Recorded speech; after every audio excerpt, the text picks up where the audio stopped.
أكد المدرب الجنوب إفريقي بيتسو موسيماني أن المنتخب الوطني المغربي لكرة القدم ليس له عذر للتألق في النسخة الحالية من نهائيات كأس إفريقيا التي تحتضنها كوت ديفوار خلال الفترة ما بين 13 من يناير و11 من فبراير القادم.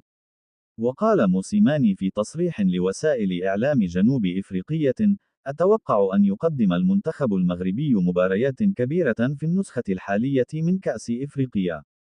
وأضاف المتحدث نفسه: حتى أكون صادقا، منتخب المغرب ليس له عذر لعدم القيام بعمل جيد في الكأس الإفريقية، رغم أن هناك منتخبات صغيرة لديها لاعبين جيدين مثل غينيا بيساو بمحترفين ينشطون في أوروبا.